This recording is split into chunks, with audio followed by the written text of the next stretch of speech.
लोग सुनते हैं बृहस्पतिवार व्रत की विधि एवं कथा।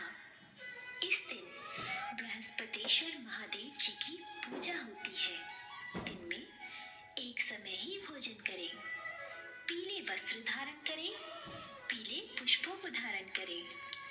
भोजन भी चने की दाल का ही होना चाहिए, नमक नहीं खाना चाहिए। पीले रंग का फूल, चने की दाल, पीले कपड़े तथा पीले चंदन से पूजा करनी चाहिए। पूजन के पश्चात कथा सुननी चाहिए। इस व्रत के करने से बृहस्पति जी अति प्रसन्न होते हैं तथा धन और विद्या का लाभ होता है। स्त्रियों के लिए ये व्रत अति आवश्यक है। इस व्रत में केले का पूजन होता है। कथा।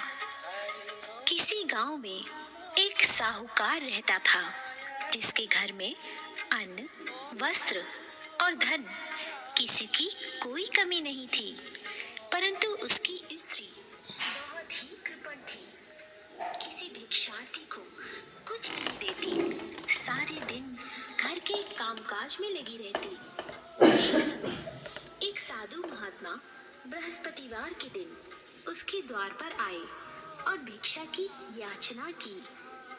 स्त्री उस समय घर के आंगन को लीप रही थी। इस कारण साधु महाराज से कहने लगी कि महाराज, इस समय तो मैं घर लीप रही हूँ, आपको कुछ नहीं दे सकती, फिर किसी अवकाश के समय आना। साधु महात्मा खाली हाथ चले गए। कुछ दिन के पश्चात वही साधु महाराज आए, उसी तरह भिक्षा मांगी। साहूकारनी उस समय लड़के को खिला रही थी। कहने लगी, महाराज, मैं क्या करूं, अवकाश नहीं है, इसलिए आपको भिक्षा नहीं दे सकती। तीसरी बार महात्मा आए तो उसने उन्हें उसी तरह से टालना चाहा, परंतु महात्मा जी कहने लगे कि यदि तुमको बिल्कुल ही अवकाश हो जाए तो मुझको भिक्षा दोगी? साहूकारनी कहने लगी कि हाँ महाराज, यदि ऐसा हो जाए तो आपकी बड़ी कृपा होगी। साधु महात्मा जी कहने लगे कि अच्छा, मैं एक उपाय बताता हूँ। तुम बृहस्पतिवार को दिन चढ़ने पर उठो और सारे घर में झाड़ू लगाकर कूड़ा एक कोने में जमा कर दो। घर में चौका इत्यादि मत लगाओ।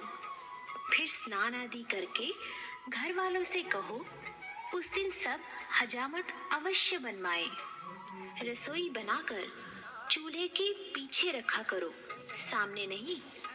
सायंकाल को अंधेरा होने के बाद दीपक जलाओ तथा बृहस्पतिवार को पीले वस्त्र मत धारण करो, ना पीले रंग की चीजों का भोजन ग्रहण करो।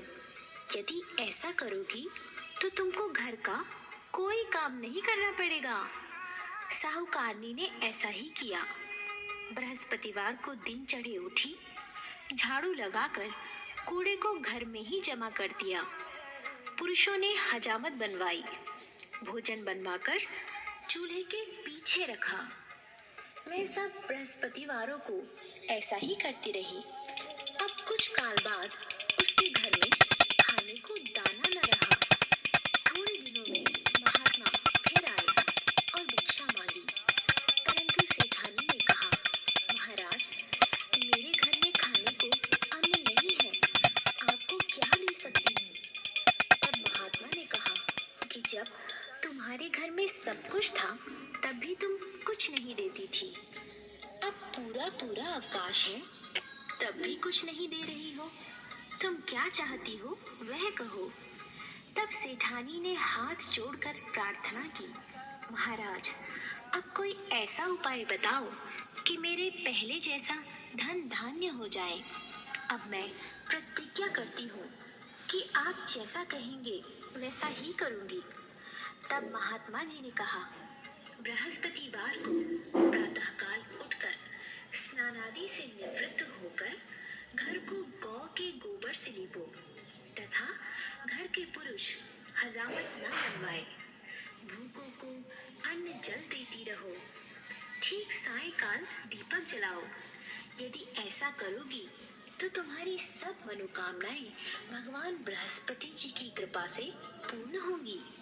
सेठानी ने ऐसा ही किया और उसके घर में धन धान्य वैसा ही हो गया जैसा कि पहले था। इस प्रकार भगवान बृहस्पति जी की कृपा से अनेक प्रकार के सुख भोग कर दीर्घकाल तक जीवित रही। बोलिए बृहस्पति देव की जय हो। बोलिए गुरुदेव की जय हो। गुरुवार गुरु की कथा जो सुने सुनयान तरबो बंधु सिंधु से नीचे हो कल्याण। गुरुवार गुरु की कथा जो सुने सुनयान तरबो बंधु सिंधु से नीचे हो कल्याण। जो भी गुरुवार की कथा सुनता है तथा सुनाता है तथा दूसरों को सुनाता है उसकी सबको मनोकामनाएं पूर्ण होती हैं।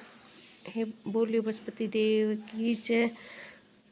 नित्य भाव से सभी लोग बृहस्पतिवार का व्रत करें। ये सिंपल सी विधि है। आप इस तरह से बृहस्पतिवार की कथा कह सकते हो, सुन आरती कर सकते हो। इस तरह से पूजा पाठ की ये विधि है। आप इस तरह से व्रत करो, आपको निश्चय सफलता प्राप्त होगी।